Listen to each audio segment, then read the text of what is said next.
გამარჯობათ, ეთერშია გადაცემა დიალოგი, მე ნანა რობაქიძე ვარ.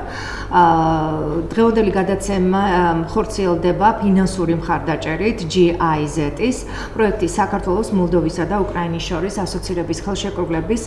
ფარგლებში თანამშრომლობის პლატფორმა, რომლის ფარგლებშიც დაგეგმილია ასოცირების ხელშეკრულების 21 თავის პოპულარიზაცია საქართველოში. Აი ამ თემასთან დაკავშირებით ეთერში მოვიწვიეთ ადგილობრივი დემოკრატიის სააგენტოს საქართველოს აღმასრულებელი დირექტორი ნინო ხუხუა, პროექტის ექსპერტი ნოდარ ჯიქია და გერმანიის საერთაშორისო თანამშრომლობის საზოგადოების წარმომადგენელი ანა ჭანტურია. ძალიან დიდი მადლობა მობრძანებისთვის. პირველი კითხვა იქნება თუ რა გარემოებებმა განაპირობა აღნიშნული მიმართულების საქმიანობის წარმართვა. ქალბატონო ანა, თქვენთან მექნება ეს შეკითხვა. დიდი მადლობა მოგესალმებით, მივესალმებით თქვენს ტელემაყურებელს. პირველ რიგში მინდა აღვნიშნო, რომ გერმანიის ფედერალური მთავრობის დავალებით გერმანიის საერთაშორისო თანამშრომლობის საზოგადოება სხვა პროგრამებთან ერთად საქართველოში ახორციელებს ადგილობრივი თვითმმართველობის ხელშეწყობის პროგრამას, რომლის მიზანია დაეხმაროს საქართველოს შესაბამის უწყებებს უფრო ძლიერი, ეფექტიანი, გამჭვირვალე, ანგარიშვალდებული და უფრო მეტად მოქალაქეზე ორიენტირებული ადგილობრივი თვითმმართველობების ჩამოყალიბებაში. სხვა პრიორიტეტულ მიმართულებებთან ერთად პროგრამის ძირითადი მიმართულება ერთ-ერთი არის რეგიონული განვითარება და სწორედ ამ მიმართულებით 2017 წლის სექტემბრიდან ჩვენ ვახორციელებთ დამატებით ახალ პროექტს. ეს არის საქართველოს, მოლდოვასა და უკრაინას შორის ასოცირების ხელშეკრულების ფარგლებში თანამშრომლობის პლატფორმა. აღნიშნული პროექტის მიზანია ამ სამ ქვეყანაში ხელი შეუწყოს ასოცირების ხელშეკრულების რეგიონული განვითარების თავების იმპლემენტაციას. საქართველოს შემთხვევაში ეს არის ასოცირების შეთანხმების 21 თავი, რეგიონული განვითარება, თანამშრომლობა და თანამშრომლობა საზღვრისპირა და რეგიონულ დონეზე, რომელიც არც თუ ისე დიდი, თუმცა საკმაოდ კომპლექსური თავია და მოიცავს საკმაოდ მნიშვნელოვან დებულებებს. აღნიშნული თავის შესაბამისად ჩვენმა ქვეყანამ აიღო ვალდებულება განახორციელოს და მიუსადაგოს ჩვენი ქვეყნის რეგიონული განვითარების პოლიტიკა ევროკავშირის რეგიონული განვითარების პოლიტიკის ძირითად პრინციპებს, როგორც არის მაგალითად მრავალდონიანი მმართველობა, დაინტერესებულ მხარეთა ჩართულობა მმართველობის განხორციელების პროცესში, სხვადასხვა მსხვილი პროექტების განხორციელებისას მუნიციპალიტეტების ფინანსური თანამონაწილეობა და ასე შემდეგ. თუმცა საზოგადოების ძალიან დიდ ნაწილს და განსაკუთრებით საქართველოს რეგიონებში არ აქვს ინფორმაცია როგორც ზოგადად საქართველოს ევროკავშირის ასოცირების პროცესის შესახებ, ასევე არ აქვს ინფორმაცია და განსაკუთრებით არ აქვს ინფორმაცია ასოცირების შეთანხმების 21 თავის, ანუ რეგიონული განვითარების თავის და მისგან გამომდინარე ვალდებულებების შესახებ. და სწორედ ამიტომ ჩვენმა ორგანიზაციამ ამ აღნიშნული პროექტის ფარგლებში გასცა გრანტები რეგიონებში მოქმედ არასამთავრობო ორგანიზაციებზე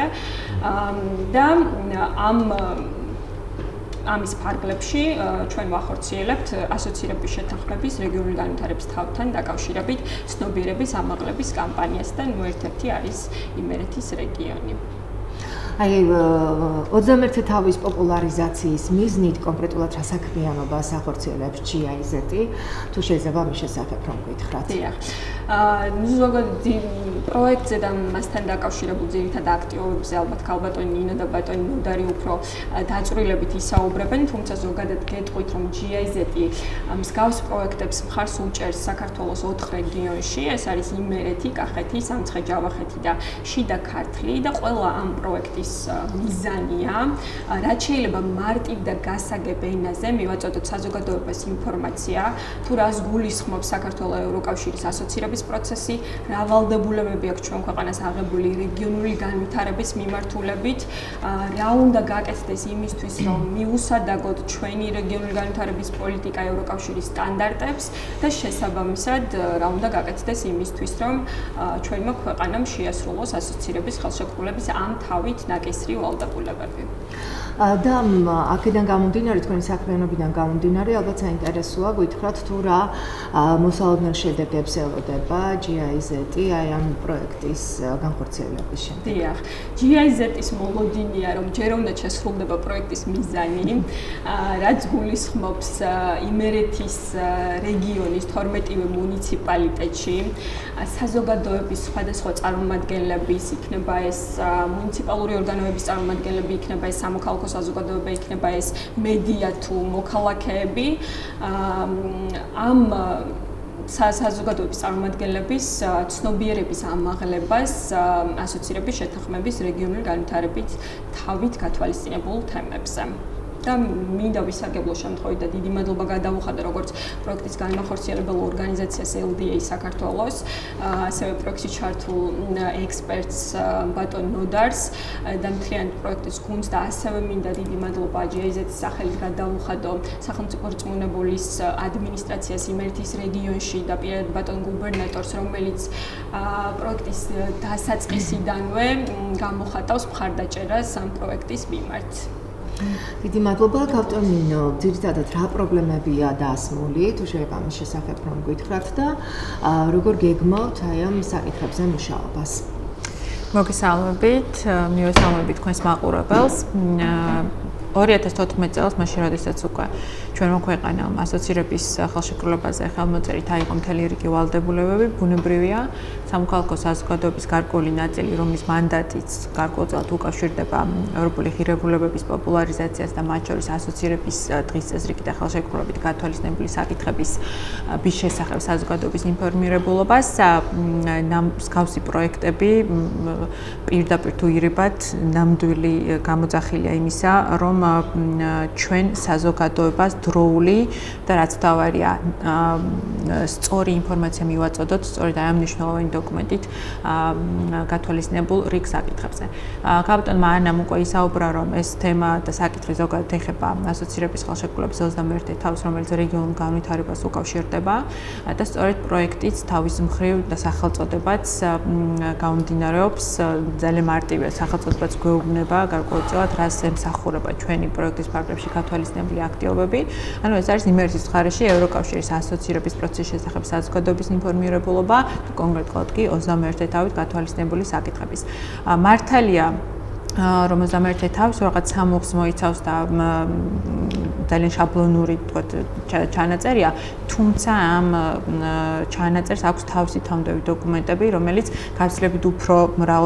დიდტანიანი და მოცულობითია, შესაბამისად ჩვენ შეხვედრებზე გვიწევს არა მხოლოდ ასოცირების ხელშეკრულებით გათვალისწინებულ ამ სამ მუხლზე საუბარი, არამედ მთელ რიგ დამატებით დოკუმენტებზე, რომელიც მასთან არის დაკავშირებული და მისგან გამომდინარეობს. ეხლა რაც შეეხება ძირითადად იმ საჭიროებებს, რომელსაც ჩვენ ვხედავთ, რომ არსებობს იმერეთში, მაშინ როდესაც GIZ-მა გამოაცხადა საგრანტო განაცხადი, ბუნებრივია, ჩვენი მანდატი აბსოლუტურ შესაბამისობაში მოდიოდა მოთხოვნებთან, რომელიც დონორ ორგანიზაციას ჰქონდა გაცხადებული და ვინედარ რადგანაც ჩვენ უკვე ბოლო რამდენიმე წელი აქტიურად თანამშრომლობთ მუნიციპალიტეტებთან და ასევე სხვა აქტორებთან მუნიციპალიტეტებში და ვახდენთ მათ ინფორმირებულობას ასოცირების ხელშეკრულებით გათვალისწინებულ საკითხებზე, თუმცა აქვე მინდა აღვნიშნო, რომ 21 თავი, რომელიც ნამდვილად სპეციფიური თავია, ნაკლებად ხდებოდა მათი მხრიდანაც აქცენტირება. ამიტომ ნამდვილად საჭირო ინიციატივაა სწორედ GIZ-დან აღნიშნულ თავთან მიმართებით საზოგადოების ინფორმირებულობის და ის დაბალი პროცენტული მაჩვენებელი, რომელიც სამწუხაროდ იკვეთება, მე ახლა ამ შემთხვევაში იმერეთის მაგალითზე ვისაუბრებ, ნამდვილად არ არის ახარბიელო, იმიტომ რომ საზოგადოების ცნობიერება თან იმის გათვალისწინებით, რომ ანტიდასავლური დეზინფორმაციის კამპანია ძლიერდება მუნიციპალიტეტებში, სწორედ ნამდვილად საჭირო არის ის საინფორმაციო შეხვედრები, რომელსაც ჩვენ პროექტის ფარგლებში ვახორციელებთ. პრობლემა რაში მდგომარეობს? ერთი ის, რომ საზოგადოება ნაკლებად ინფორმირებულია იმ დოკუმენტის შესახებ, რომელიც პირდაპირ თუ ირიბად დღეს თუ ხვალ გავლენას მოახდენს მათ ყოველდღიურ კეთილდღეობაზე, ხო, იმიტომ რომ ნებისმიერი სტრატეგია თუ სამოქმედო გეგმა რომელსაც მუნიციპალიტეტი თუ რეგიონი შეიმუშავებს, უნდა იყოს შესაბამისობაში მოსული და უნდა პასუხობდეს იმ დანაწესა იმ კონკრეტულ საკითხებს, რომელიცაც ეს დიდი დოკუმენტი ითვალისწინებს. ამიტომ ეს ნაკლებად ინფორმირებულობა და თუ ეს ინფორმაციულ ვაკუუმშია საზოგადოება, ბუნებრივია უჩნდებათ განცდა იმისა, რომ მათთვის საჭირო დოკუმენტი არ არის, ან უფრო მეტიც მათთვის სასიკეთო ამ დოკუმენტში არაფერი არ არის გაცხადებული, ამიტომ ეს გვინდა რომ ეს ნაკლებ ინფორმირებულობის არეალი და პროცენტული მაჩვენებელი შევზღუდოთ, დავწიოთ და უფრო მეტად ინფორმირებული საზოგადოება გვყავდეს. ჩვენ პროექტის ფარგლებში რამდენიმე სახის და შინაარსის აქტივობა გვექნება. პირველი რაც უკვე დავიწყეთ და დღეს სწორედ ერთ-ერთი ასეთი შეხვედრიდან მოვდივართ, ეს არის საინფორმაციო შეხვედრები მუნიციპალიტეტებში, სადაც ჩვენ ვიწვევთ, ეს არ არის დიდ აუდიტორიაზე გათვლილი, ეს არის მხოლოდ ვიცე-მერებზე, მათ მოადგილეებზე და სამსახურის უფროსებზე და ასევე საკრებულოს კომისიის თუ ფრაქციის თავმჯდომარეებზე და თავმჯდომარეზე და ჩვენ მათ ვესაუბრებით და ეს უფრო მეტად ინტერაქტიული ხასიათის შეხვედრა არის მათაც აქვთ იზოლება კითხვების, კომენტარების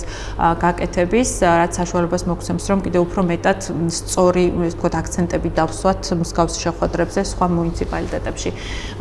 უკვე დღის მდგომარეობით 4-5 მუნიციპალიტეტში ვიყავით, დაინტერესება იმდენად მაღალია, რომ კიდევ ერთხელ ვწმუნდებით იმაში, რომ ეს ინიციატივა, რაც როგორც დონორი, ასევე ჩვენი ორგანიზაციის მხრიდან გაკეთდა, ნამდვილად საჭირო არის. გარდა ამისა, ჩვენ გეგმავთ, რომ გარდა მუნიციპალიტეტების აქტიური შეხვედრები გქონდეს მოსახლეობასთან, მედია ორგანიზაციის წარმომადგენლებთან და სტუდენტებთან ასევე და რა თქმა უნდა არასამთავრობო ორგანიზაციის წარმომადგენლებთან. ანუ ეს არის ერთ-ერთი აქტივობა და რა თქმა უნდა მოგვიანებით კიდევ შემიძლია უფრო დეტალურად გაგიზიაროთ და გავაზიაროთ ჩვენს მაყურებელს სხვა დანარჩენი აქტივობები.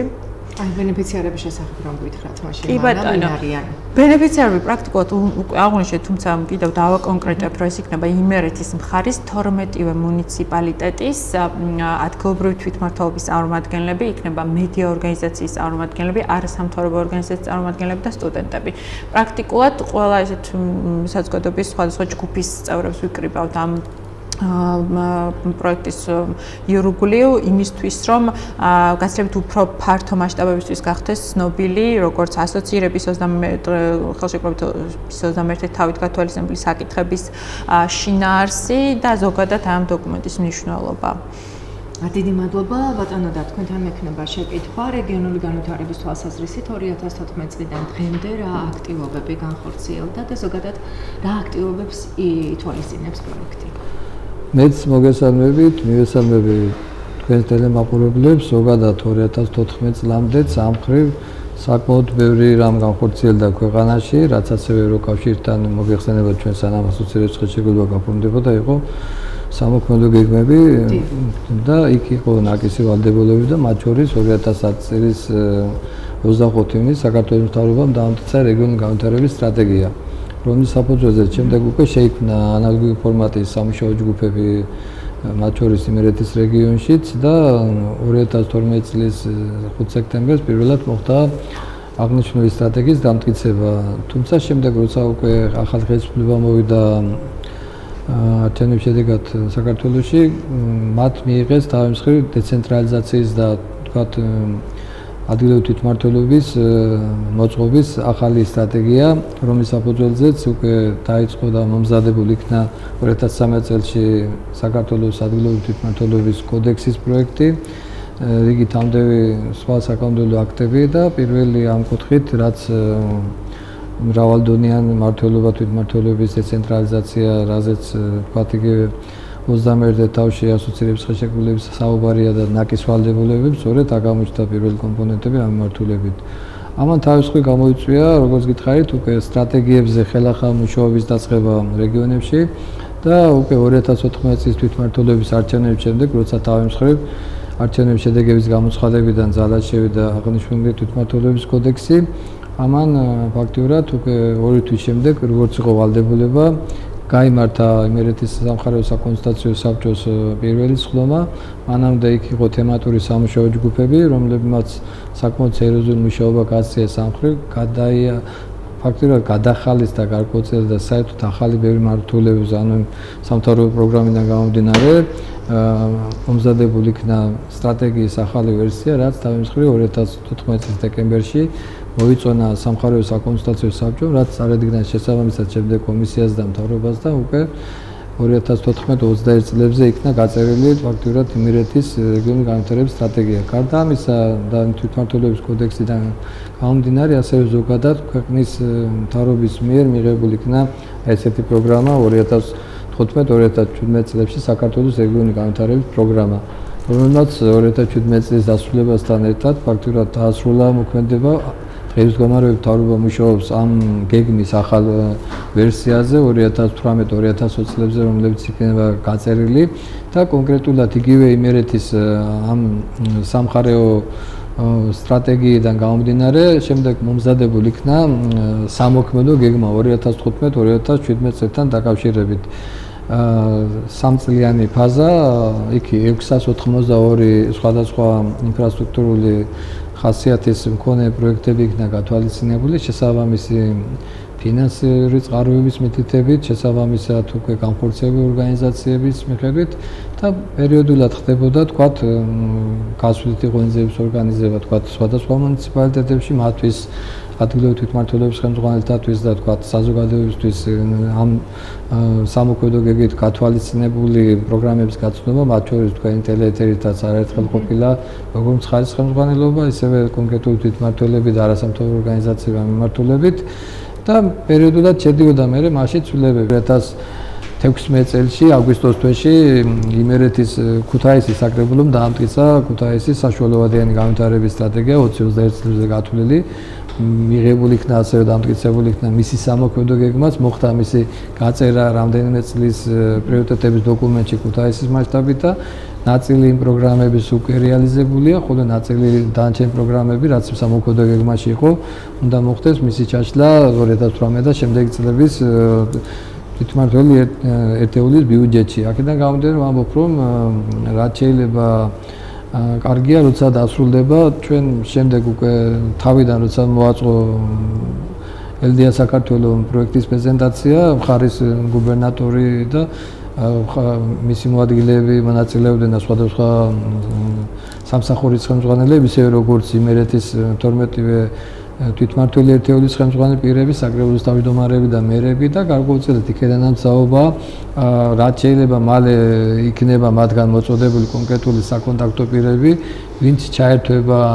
ამ ფორმატის საქმიანობაში და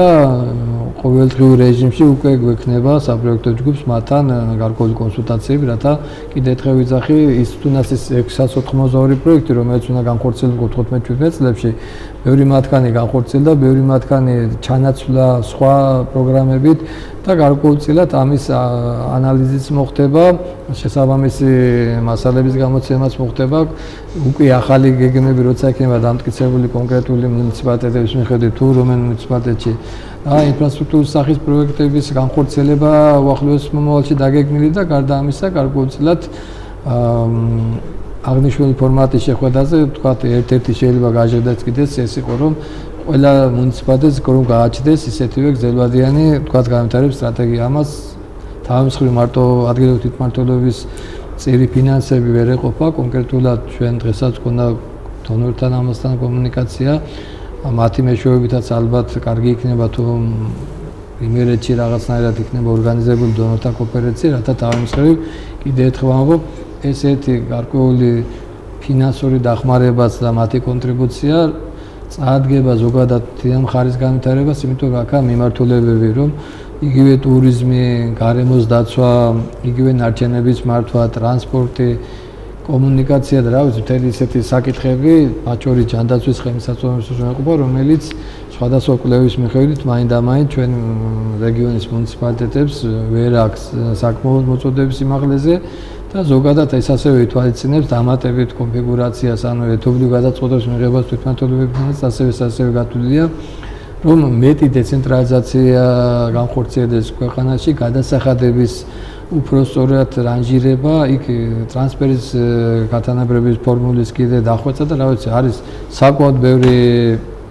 პრობლემები, რომელზეც უკვე ჩვენ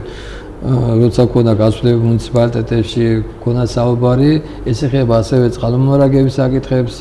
თვითონ კომპეტენციებს გადახვედან დაკავშირებით, თვითონ ხარისხის უზრუნველყოფის კუთხით და რა ვიცი, საკმაოდ ბევრი საკითხებია, როცა და რაც ყველაზე მთავარი ამ შემთხვევაში არის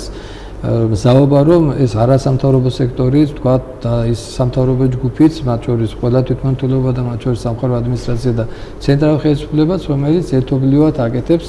გარკვეულწილად იმ ნაკისრი ვალდებულებების ჯერ იმპლემენტირებას ქვეყანაში და მე აქედან გამომდინარე გარკვეული რეკომენდაციების მომზადებას, რათა თავის მხრივ ამ რეკომენდაციებმა კიდევ უფრო ეფექტური გახადოს, თუნდაც ხარეში თვითმმართველობის განხორციელება და თავის მხრივ ვინაიდან სამხარეო საკონსულტაციო საბჭო თავის მხრივ წარმოადგენს სათათბირო ორგანოს გუბერნატორთან, რომელშიც გაერთიანებულია ხარის 12-ვე მუნიციპალიტეტის მერი, ხარის 12-ვე საკრებულოს თავმჯდომარე და პლუს საკრებულოს თავმჯდომარის მოადგილეები. ანუ ამ ფორმატის შეხვედრით იქნება შესაძლებელი რომ ის სამოქმედო გეგმა, რომელიც მოახსენა უახლოეს პერიოდში მომზადეს და რა ვიცი პირველივე მათ სტომაზე ალბათ უკვე მას მიეცემა მწვანეგზა და გარკვეულწილად მერე უკვე შესაბამისად არის კომისიის ეტაპი გასავლელი, მერე უკვე მთავრობა აუნთებს მწვანეგზას და იქაც არის გარკვეული აფინანსების წესები, იქაც დასაშვებების ეტაპია, მერე პირველი ეტაპი, მეორე ეტაპი და იმას ვიტყობ, რომ ჩვენ ამ პროექტის განმავლობაში თქვენი გადაცემის მეშვეობითაც პერიოდულად ჩავაყენებთ საქმის ხურჯში საზოგადოებას სამმართველობით რა გაკეთდა. გავწონინო პროექტის ფარგლებში დაგეგმილი აქტივობების შესახებ გვიამბეთ თუ შეიძლება. დიახ, თავიდან მინდა აღვნიშნო, რომ პროექტი არის 6 თვიანი, არ არის ხანგრძლივ დროზე გაწერილი, თუმცა ის აქტივობები, რომელიც ჩვენ ამ პერიოდში გვაქვს დაგეგმილი, ვფიქრობ, რომ აბსოლუტურად საკმარისი იმისათვის, რომ კონკრეტული შედეგებიც დავინახოთ, როგორც მოკლევადიან ხედვით, ასევე გრძელვადიან ხედვაშიც. პირველი პრაქტიკულად აღვნიშნე კიდევაც, რომ თვითმმართველობებთან შეხვედრები მიმდინარე პროცესში არის და ჩვენ დაგვჭა უკვე იმერეთ მხარის რამდენიმე 7 მუნიციპალიტეტი, სადაც ჩვენ უახლოეს პერიოდში დაგვიგმოთ შეხვედრებს და გვექნება ვიზიტი, თუმცა ამის გარდა, რა თქმა უნდა, ჩვენ გვექნება შეხვედრები ადგილობრივ მოსახლეობასთან, გვექნება მედია და არასამთავრობო ორგანიზაციის წარმომადგენლებთან და სტუდენტებთან. ეს არის ის საზოგადოების იმ ჯგუფის წევრები, რომლებსაც ვფიქრობ, რომ ნამდვილად დაინტერესებთ ეს თემა და მეორეს მხრივ, რომლის მეშვეობითაც გაცილებით უფრო ფართო მასებზე შესაძლებელი იქნება ჩვენს მიერ მიწოდებული ინფორმაციის გავრცელება. თუმცა გარდა ამისა, ჩვენ იმისათვის, რომ კიდევ უფრო მეტი მოსახლეობა დავფაროთ, ვინმე ჩვენი უშუალო შეხვედრების შედეგად იქნება მიღწეული, ვიყენებთ სატელევიზიო ეთერს და 6 გადაცემა იგეგმება, სადაც ჩვენ ვისაუბრებთ სხვადასხვა აქტუალურ თემებზე, რომელიც გამოიკვეთება თავად ამ შეხვედრების შედეგად. რა თქმა უნდა, ისევ რეგიონალურ ჭრილში იქნება საკითხები განხილული და ეს თავად მოსახლეობას დაეხმარება, რომ საქმის კურსში იყვნენ იმ დაგეგმილ სტრატეგიებთან თუ სამოქმედო გეგმასთან მიმართებით, რომელიც როგორც რეგიონს, ასევე მუნიციპალიტეტს ადგილობრივ დონეზე იქნება განსაზღვრული. აქვე მინდა აღვნიშნო, რომ ჯერჯერობით არ არის შემუშავებული 2018-2021 წლის სტრატეგია, მუშა პროცესში არის და თუმცა ესე ვთქვათ, საჯარო ვერსია არ არის ჯერ გამოქვეყნებული, თუმცა გარკვეული სამუშაო ვერსია უკვე შექმნილი აქვს მთავრობას. ძალიან საინტერესო იქნება სწორედ ამ დოკუმენტის მას შემდეგ, რაც გასაჯაროვდება ამ ინფორმაციის მიწოდება მოსახლეობასთან. რათა მათ გქონდეთ ინფორმაცია კიდევ გამეორდება, იმიტომ რომ ეს არის ყველა აქტივობას ლეიტმოტივად გასდევს მათთვის ან მოსახლეობისთვის ინფორმაციის მიწოდება და არა მარტო მათთვის, რა თქმა უნდა. ასევე ვიყენებთ ჩვენ ინფორმაციის გავრცელების სხვადასხვა გზასაც, როგორც სატელევიზიო, ასევე ბუკლეტების და ლიფლეტების მეშვეობით, სადაც ჩვენ გამოვაქვეყნებთ როგორც 2017 წელს განხორციელებული პროექტების რაოდენობასაც და ასევე მათ შინაარსსაც მუნიციპალიტეტების მიხედვით. და გავაერთიანებთ ერთ დოკუმენტში და ასევე გამოცემთ ლიფლეტს, სადაც 2018 წელს დაგეგმილი რეგიონული პროექტები იქნება ასახული. ვფიქრობ, რომ ეს არის ძალიან კარგი საშუალება მოსახლეობისთვის, ვისაც არ შეუძლია ტელევიზორს უყუროს და ასე შემდგომ, ვისაც არ შეუძლია შეხვედრას დაესწროს, უშუალოდ ამ ლიფლეტის მეშვეობით გაიგოს მათ რეგიონსა თუ მუნიციპალიტეტში რა ძირითადი პროგრამები არის დაგეგმილი. გარდა ამისა, ასევე ჩვენ გვეგმავთ ღია კარის დღეებს, სადაც ღია, ესე ვთქვათ, ჩვენს მიერ შეირჩევა ხალხმრავალი ადგილები, სადაც ჩვენ ვუპასუხებთ დაინტერესების შემთხვევაში, რა თქმა უნდა, თუ კი მოსახლეობას ექნებათ კითხვები, მათთვის სასურველ კითხვებზე გავცემთ პასუხს და გარდა ამისა, ასევე მივაწვდით ინფორმაციას, ზუსტად რაც უკვე აღვნიშნე, მიმდინარე თუ განხორციელებული პროექტების თუ პროგრამების შესახებ. გარდა ამის, ასევე გვექნება აქცია სახელწოდებით ჩემთვის რეგიონულ განვითარება ნიშნავს, ანუ შინაარსი ზოგადად ამ აქციის არის ის, რომ დიდ ბანერზე აღაშული წარწერა განთავსდება და ხალხმრავალ ადგილზე განთავსდება ის ბანერი თან ვიდეო კამერას ნებისმიერ გამონელს შეიძლება დააფიქსროს მისი მოსაზრება და დააბოლოს ეს სამი სიტყვა და ვფიქრობ, რომ ეს მოგცემს საშუალებას იმისას, რომ ვიცოდეთ თითოეულ მუნიციპალიტეტში მოსახლეობას როგორ წარმოუდგენია მათი ხედვით, მათი თვალით დანახული რეგიონული განვითარება რა არის. ამას ჩვენ გავაერთიანებთ, შემდგომ და ერთ საერთო ვთქვათ ვიდეო რგოლს გავაკეთებთ, რომელიც სოციალური მედიის საშუალებითაც გავრცელდება და პლუს ამას ეს ვთქვათ ჩანაწერიც იქნება ერთგვარი ინსპირაცია ჩვენთვის, რომ ის რეკომენდაციები თუ სამუშაო ჯგუფის ფორმატები, რომელიც ჩვენ ასევე გეგმავთ, რომ გუბერნიასთან თანამშრომლობით კვლავ განვაახლოთ, სწორედ ამ სამუშაო ფორმატში გავაჟღეროთ. ეს არის ძალიან მოკლედ ამ 6 თვის განმავლობაში, რაც ჩვენ უნდა განვახორციელოთ, თუმცა მინდა ასევე ვისარგებლო შემთხვევით ნამდვილად მადლობა გადაუხადო გუბერნიას, რომელმაც აბსოლუტურ უპირობო მხარდაჭერა გამოგვიცხადა და ისინი მზად არიან ნებისმიერ ჩვენს მიერ განხორციელებული აქტივობების პროცესში ჩაერთონ მუნიციპალიტეტების დონეზე გამოყვან ადამიანები, რომლებიც თუნდაც შეხვედრის ორგანიზების პროცესში ჩაერთვებიან, რაც ნამდვილად მიუთითებს იმას, რომ რეგიონი მზად არის სამოქალაქო საზოგადოებასთან თანამშრომლობაზე და განსაკუთრებით იმუშაოს ისეთ აქტუალურ თემებზე, როგორც არის ასოცირების ხელშეკრულებით გათვალისწინებული საკითხები და მათ შორის განსაკუთრებით რა თქმა უნდა რეგიონული განვითარების თავი. იმერეთის რეგიონული განვითარების სტრატეგიის მიზნების ამ პრიორიტეტებისა და რეკომენდაციების შესახებ რომ გითხრათ ბატონო ნოდარ. რაც შეეხება, როგორც გითხარით, ეს 2014 წელს იმერეთის სამხარეო საკონსულტაციო საბჭოს მიერ იქნა გადამუშავებული და ფაქტიურად იმ სტრატეგიაზე მორგებული, რომელიც ცენტრალურ ხელისუფლებამ მიიღო. რაც შეეხება ეს რეგიონის განვითარების მიზნებია ძლიერი გამჭვირვალე და ანგარიშვალდებული რეგიონული და მუნიციპალური ხელისუფლების ჩამოყალიბება, საბაზისო ინფრასტრუქტურების განვითარება და საზოგადოებრივი მომსახურების გაუმჯობესება, ჯანმრთელობის დაცვისა და სოციალური უზრუნველყოფის მომსახურების სრულყოფა, განათლება, კულტურა და სპორტის განვითარება, რეგიონის მოსახლეობის სხვადასხვა ჯგუფების ინტეგრაცია რეგიონის განვითარებაში, ეკოლოგიურად სუფთა, უსაფრთხო და მდგრადი გარემოს განვითარება, ბიზნესის განვითარების ხელშეწყობა და ინოვაციების მოზიდვა, მეწარმოების განვითარების ხელშეწყობა, სასოფლო-სამეურნეო ინფრასტრუქტურის გაუმჯობესება, სასოფლო-სამეურნეო პროდუქციის წარმოება და პროდუქტოლების გაზრდა, სასოფლო კატეგორიის დასახლებების განვითარება, იმერეთის ტურისტული ინფრასტრუქტურის განვითარება და ტურისტების მომსახურების დონის ამაღლება, იმერეთის თანამშრომლობის გაძლიერება საქართველოს რეგიონებთან და კავშირების გაუმჯობესება საერთაშორისო დონეზე. და ასევე იმერეთი დასავლეთ საქართველოს ტურისტული ხაბი, ესეთი ერთი ასევე მიზანია, რაც შეეხება ფაქტიურად ჩვენ ამ 2021 წელში იმერეთის ხედვა არის ასეთნაირი, რომ გამოვლენილი გამოწვევების და არსებული პოტენციალის საფუძველზე იმერეთი უნდა გახდეს უკეთესი პირობები უნდა იყოს შექმნილი მათთვის, ვინც ცხოვრობს, მუშაობს, სწავლობს, ეწევა ბიზნესს ან სტუმრად იმყოფება იმერეთის რეგიონში, არსებობს ცვლილებებისადმი ადაპტირებული მრავალფეროვანი ეკონომიკა და მიღწეულია ცხოვრების ისეთი დონე, სადაც მაცხოვრებლებს აქვთ საერთო კეთილდღეობის შექმნაში მონაწილეობის შესაძლებლობა, რომელიც ჭიდოდ არის დაკავშირებული საქართველოს სხვა რეგიონებთან და აქტიურ როლს თამაშობს საქართველოს საერთაშორისო ინტეგრაციაში. ესა თუმცა გარკვეულწილად ასევე ეს სტრატეგია და მისი სამოქმედო გეგმაც არაა ბიბლია, ეს გარკვეულწილად ექვემდებარება განახლებას პერიოდულად და წეხან ჩვენ თქვით, რომ როგორც კი იქნება ახალი ფაქტურად პროგრამა სახელმწიფოს მიერ უკვე მიღებული და დამტკიცებული მთავრობის მიერ, გარკვეული ცვლილებები შევა უკვე გარკვეულად ბევრი ის პარამეტრი რაც აქ იყო ჩადებული, მეტნაკლებად მიღწეულია, იგივე თქვათ ქუთაისის თქვათ ჩვენი აეროპორტის მეშვეობით გარკვეულად უკვე იღებს ის ჰაბის როლს თავის თავზე, იქ გარკვეული ლოჯისტიკის ცენტრი, რკინიგზის, ანუ მთელი რიგი ისეთი წყება საკითხები, რომელიც თავისუფლება იმ სახელმწიფო პროგრამაში გაწერილი, გარკვეულწილად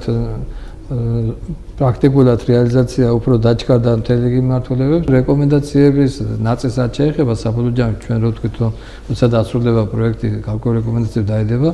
ამას პროექტის დასრულებას არ ჭირდება პირველი რეკომენდაცია ზოგადად ეს სამხარეოს საკონსულტაციო საბჭო გუბერნატორთან ფუნქციონირებს და მისი სათათბირო ორგანოა და რაც შეიძლება საფათ მე ვისურვებდი იმას, რომ ფაქტიურად ის სამუშაო ჯგუფები გადახალისდეს, გარკვეულწილად ამ პერიოდში რაც ჯგუფს არ მუშავია, ბევრი მოთამაშე სუბიექტი გაჩნდა, თქვათ იგივე ჩვენ რეგიონში ამ კუთხით მომუშავე. იქ ასევე საექსპერტო მონაცემებსაც დაჭირდება გარკვეულწილად გადაწყვეტა, იმიტომ რომ მოგეხსენებათ მე ამ ჯგუფში ჩართული მთელი პირების გადანაცვლა მოხდა, თქვათ ამ არასამთავრობო ორგანიზაციების სექტორიდან, თქვათ სახელმწიფო წრეებში, ქედან უკვე გარკვეულწილად იქნება ეს ჯგუფების გადასახადისებელი, თავის სავალდებულო იმ სახელმწიფო ხუთი მიმართულების სამუშაო ჯგუფის ფორმირება, მაგრამ თუ იქიდან გამოვათო იმერეთი ყველაზე დიდი მხარეა ქვეყანაში 12 მუნიციპალიტეტია მასში გაერთიანებული, ამიტომ სასურველი იქნება რომ კიდე იმ ხუთ ჯგუფს კიდე დამატებით რამდენიმე ჩვენ მიმართულებებით ახალი ჯგუფების ფორმირება მოყვეს, რაც თავის მხრივ უფრო მეტად უზრუნველყოფს ზოგადად რეგიონის მაცხოვრებლების ჩართულობას ჯერ უკვე იმ სტრატეგიის გადახალისებაში, ახალი სამოქმედო გეგმების მომზადებაში და საბოლოო ჯამში კიდე ერთხელ ვამბობ, რომ რაც უფრო კარგად და მეტად იქნება ჩართული საზოგადოება, გარკვეული ხელშეკრულება, იმიტომ რომ როცა რაღაცის შექმნაში ადამიანი მონაწილეობს, მე უფრო მეტად ზრუნავთ, თქვათ შედმე მიღებული დოკუმენტის ფაქტურად მე შესრულებაში. აქედან გამომდინარე დამერწმუნე და ისაც ახლა თქვი რომ კარგი იქნება მეთქი და სასურველი რომ მოხდეს იმერეთში დონორთა კონფერენციის ორგანიზება და დამერწმუნეთ თუ ციცილებს შემოდგმაზე თვლიან ჩვენ 6 თვის თავზე დამერწმუნეთ იგივე მაისში შეგვეძლება რომ ამ კუთხით უფრო სერიოზული მიგნებების დადებაც კონკრეტული რეკომენდაციებად შეიძლება გარკვეული მათგან საკანონმდებლო ცვლილებების დონეზეც დაჭირდეს პროექტის მომზადება, მე ამას ლობირება დაჭირდეს და ამაში სასურველი იქნება, იმიტომ რომ მე წინასწარ დონოს რო ვთხოვო, იმიტომ რომ კარგია მეთქეს ყველაფერი რაც კეთება, მაგრამ რაღაცნაირად უფრო სასურველია რომ უფრო ცოტა გრძელვადიან პერსპექტივებში ამ ყველაფერს მე გარკვეული მონიტორინგის დაჭირდება, ჩვენი შედეგები რაც დადო სხვადასხვა რეგიონებში ამ პროგრამამ, მე როგორ მოხდება მათი იმპლემენტირება, მე თავის მხრივ უკვე 2019 და შემდეგ წლების როგორც ცენტრალურ დონეზე მაგ ბიუჯეტი მხედველობაში ისევე მათ შორის კონკრეტული მუნიციპალიტეტებსაც იქნება მათი განხორციელება დაგეგმილი ასახვა და რა ვიცი რაღაც პარალელ რეჟიმში რომ გაგრძელდეს თქვენი მხრივაც ამ ფორმატში ამ ორგანიზაციებზე ზრუნვა. გასაგებია. ძალიან მოკლედ თუ შეგიძლიათ თქვათ თქვენი დამოკიდებულება თუ რას ნიშნავს რეგიონული განვითარება თითოეულ თქვენთაგანისთვის, კონკრეტულად თქვენთვის. კი, აქვე მოდი მე გავცემდი ამ კითხვაზე, ხო? ანუ პასუხს თქვენი ნებართვით. და აქვე დავამატებ ჩემს ინტერპრეტაციას, რა თქმა უნდა, გავაკეთებ ამ ფრაზისას, მაგრამ გამომდინარე იქიდან, რომ ჩვენ პროექტის ფარგლებში ერთ-ერთ აქტიობად გვაქვს ჩასმული, არ მინდა რომ ეს გახდეს ერთგვარი, ასე რომ ვთქვათ, მთავარი ინსპირატორი შემდგომ სხვა ბენეფიციარებს, რომ მხოლოდ ეს, ანუ ჩემს მიერ განმარტებული დეფინიცია იყოს რეგიონული განვითარება. ჩემთვის რეგიონული განვითარება ძალიან ბევრს რამეს ნიშნავს. პირველ რიგში იმას, რომ კომპლექსურად შევხედოთ რიგ საკითხებს, ეს ამოგლეჯოათ არ იყოს კონკრეტული მუნიციპალიტეტების საჭიროება. ბატონი ნოტარი არაერთ გზის აკეთებს ამაზე აქცენტ შეხვედრებზე და ნამდვილად ვეთანხმები, რომ როდესაც თუნდაც რეგიონულ განვითარებაზე ვფიქრობთ, ეს ყველაფერი დავინახოთ ერთიან ჭრილში 12 მუნიციპალიტეტის ბაზაზე, რა საჭიროებები არსებობს და როგორ არის შესაძლებელი მუნიციპალიტეტმა ერთმანეთის რესურსით საერთოდ რეგიონი გააძლიეროს. სწორედ რეგიონის სიძლიერე აქ თავის მხრივ მოიცავს სოციალურ პროგრამებს, ინფრასტრუქტურულ პროგრამებს, რაც მთავარია საზოგადოების მზაობას და საქმის კურსში ყოფნას იმის შესახებ, რომ რეგიონის დონეზე მიმდინარე პროგრამებსა თუ პროექტების შესახებ გქონდეთ ინფორმაცია და ესეც ნამდვილად ნაწილია რეგიონულ განვითარების, როდესაც თავად მოქალაქე არის ჩართული საკითხების იდენტიფიცირების პროცესში და თავად ხდება ინიციატორი როგორც რეგიონის და ასევე ეროვნულ დონეზე მათ მუნიციპალიტეტსა თუ რეგიონის დონეზე არსებული საჭიროებების. ასე რეგიონის საჭიროება რა თქმა უნდა ჩემთვის პირველ რიგში ეს არის მოქალაქეთა ჩართულობა, არის ცნობიერების მაღალი დონე საზოგადოებაში და რაც მთავარია თვითმმართველობის და რეგიონის მზაობა იმისა, რომ ერთობლივად დასხდნენ და იმუშაონ იმ საჭიროებებზე, რომელიც თავად საზოგადოების მხრიდან იქნება დაყენებული და ასევე მათი მხრიდან იქნება დანახული. მნიშვნელოვანია სტრატეგიას კონტეს თავისი სამოქმედო გეგმა, ეს იქნება კონკრეტულ კვარტალზე თუ წლიური სამოქმედო გეგმები, რომელიც აბსოლუტურად უნდა მოდიოდეს შესაბამისობაში სტრატეგიასთან და ამ ყველაფერს თან უნდა ჰქონდეს თავის ფინანსური უზრუნველყოფა და ჩვენ ნამდვილად შორს ვართ იმ აზრისგან, რომ ფორმალურად იქნებოდეს დოკუმენტები, ამას უნდა ამ დოკუმენტებმა უნდა ჰპოვოს პრაქტიკაში ასახვა და იმპლემენტირება. ზოგადად შემთხვევაში ისევ ვთქვათ იგივე წრეზე მოგვიწევს სიარული და მსგავსი შეხვედრებით საინფორმაციოც თუ არასაინფორმაციოც იქნება წყალში გადაყრილი რაღაც აქტივობა. ჩვენ და ზოგადად დარწმუნებული ვარ GIZ-ით, სწორედ ამ იდეას უჭერს მხარს, რომ პრაქტიკაში მოხდეს ასახვა და განხორციელება ყველა იმ აქტივობის თუ საკითხის, რომელიც სამოქმედო გეგმით იქნება გაწერილი თითოეულ მუნიციპალიტეტის თუ რეგიონის დონეზე. დიდი მადლობა და კაპიტან ანა, თქვენთან მექნება შეკითხვა, რამდენად იგეგმება პროექტის დასრულების შემდეგ სამუშაო პროცესების გაგრძელება. თუმცა ბატონმა ნოდარმა მანამ აღნიშნა, რომ რაც უფრო გრძელვადიანი იქნება დაუშვათ პროექტი, იმით უფრო მეტ სარგებელს მოიტანს. რა თქმა უნდა. გეტყვით, რომ ეს კონკრეტული პროექტი, რომელიც ასოცირების შეთანხმების რეგიონული განვითარების თავის იმპლემენტაციის ხელშეწყობას ემსახურება საქართველოში, ეს არის 2 წლიანი, ანუ 2019 წელს დასრულდება, თუმცა ადგილობრივი თვითმმართველობის ხელშეწყობის მიმართულებით და რეგიონული განვითარების მიმართულებით GIZ კვლავ განაგრძობს მომდევნო წლების განმავლობაშიც საქმიანობას, რადგან გერმანიის მთავრობისთვის, საქართველოს მთავრობასთან თანამშრომლობის ფარგლებში ერთ-ერთ ძირითად პრიორიტეტს წარმოადგენს ადგილობრივი თვითმმართველობის სფეროს გაძლიერება შემდგომი წლების განმავლობაში. აქედან გამომდინარე, GIZ კვლავ განაგრძობს ამ კუთხით აქტიურ მუშაობას საქართველოში და საქართველოს რეგიონებში. ძალიან დიდი მადლობა. მე წარმატებები მინდა გისურვოთ არა მხოლოდ ამ საქმეში, ხოლო ტელემაყურებლებს შევახსენებ, რომ გადაცემის სტუმრები გახლდათ ადგილობრივი დემოკრატიის სააგენტოს საქართველოს აღმასრულებელი დირექტორი ნინო ხუხუა, პროექტის ექსპერტი ნოდარ ჯიქია და გერმანიის საერთაშორისო თანამშრომლობის საზოგადოების წარმომადგენელი ანა ჭანტურია. და მინდა აღვნიშნო, რომ გადაცემა ხორციელდება GIZ-ის ფინანსური მხარდაჭერით, წარმატებები მინდა გისურვოთ. ზოგადად ტელემაყურებლებო, გემშვიდობებით მომავალ შეხვედრამდე.